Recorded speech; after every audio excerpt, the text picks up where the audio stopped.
We're building up to the Euros, and today on Sports Day, a very special guest joining me right now, David James, the former England international, giving us company as we build up to the Euros. David, a quick excitement check for you.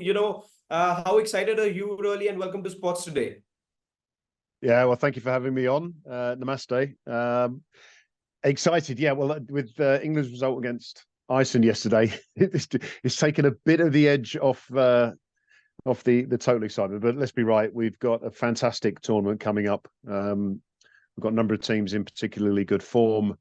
Having seen such a wonderful Champions League final or Champions League up to the final as well, we can only envisage that the Euros are going to be just as good, just as exciting. Can't wait. Absolutely. Just to begin with, and of course, we're going to be spending more time talking about your team. We will be focusing much more on England in this conversation. My first question to you pertaining to England only, when you look at some of the other groups that there are, England happen to be in a much more comfortable and an easy looking group than some of the other groups that I see to begin with. As a team, is it always a good sign? Is it always good? Do you welcome the fact that there is an easy group to begin with? Because suddenly, once you are out of the group stages, the competition really sort of gets to you. It becomes tougher. So teams then do they find it difficult to then adjust to the level of competition, the level of toughness then, or is it fine that you take whatever group you're given it to begin with?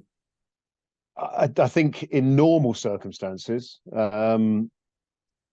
you want a bit of a test, of course, before you go into it's like the assumption is you're going to get out of the group. Of course, you still need to win games and get out, but a bit of a test will put you in a better frame going into the quarterfinals and the knockout stages. But what England are facing this tournament are not normal circumstances, with a number of rotation in players, injuries to players.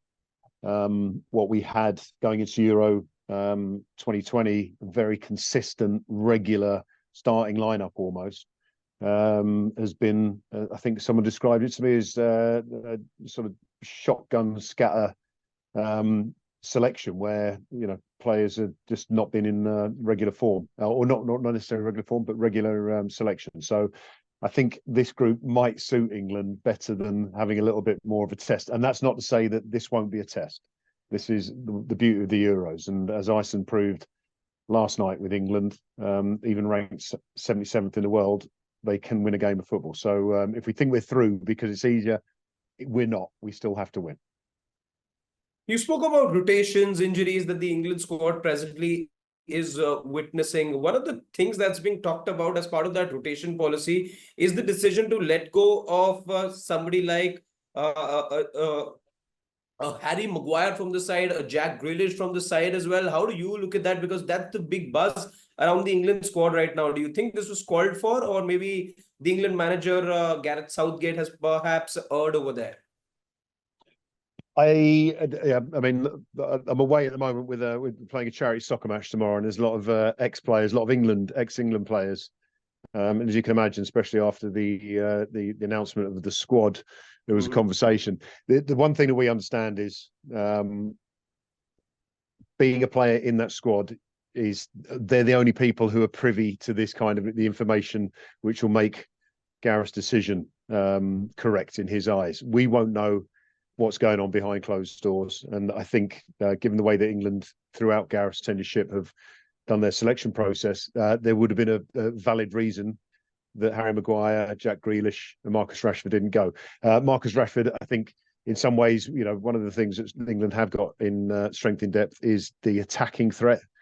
Defensively, logically, you would argue that there might have been reason, but and I can only surmise, if someone like Harry Maguire is not 100% fit, then you could end up just carrying a player when you're better off having a fit player out of position than a non-fit player who can't play. So I think the decision was right because Gareth would have known why he made that decision.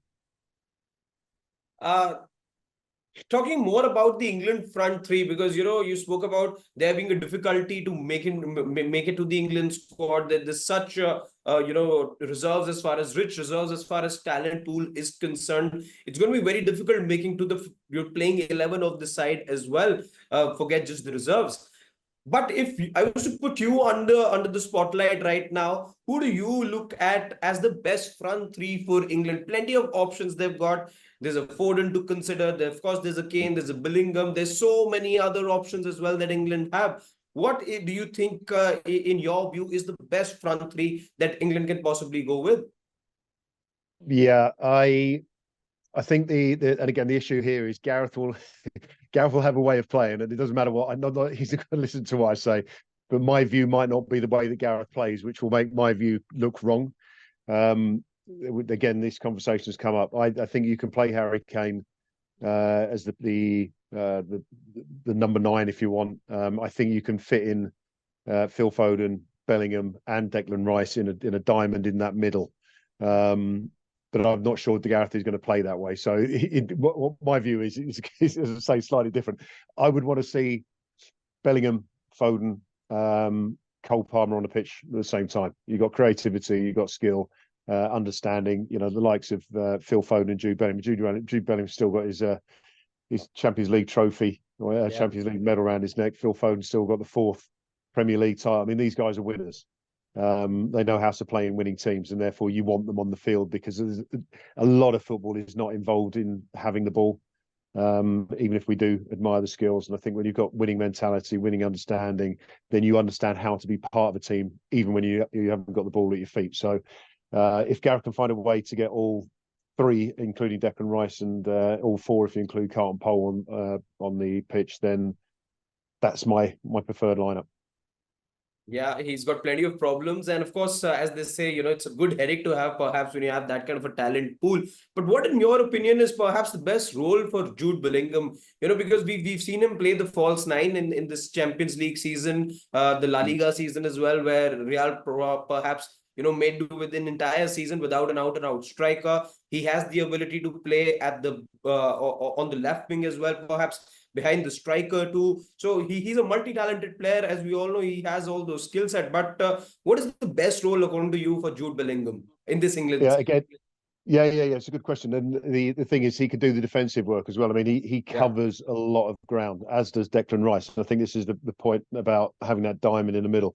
You're not reliant on one player holding back, or a specific player, should I say, holding back and letting Flair go forward.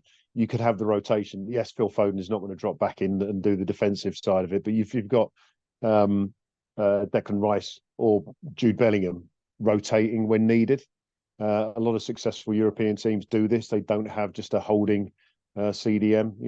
There is that fluidity in position and effect on the game. So I think in rotation, that's Jude's best position, with Declan Rice in rotation. Again, you think of opposition having to try and mark someone like that. Responsibilities. It only takes a moment of lapse of concentration, and then England take advantage. So I think this freedom.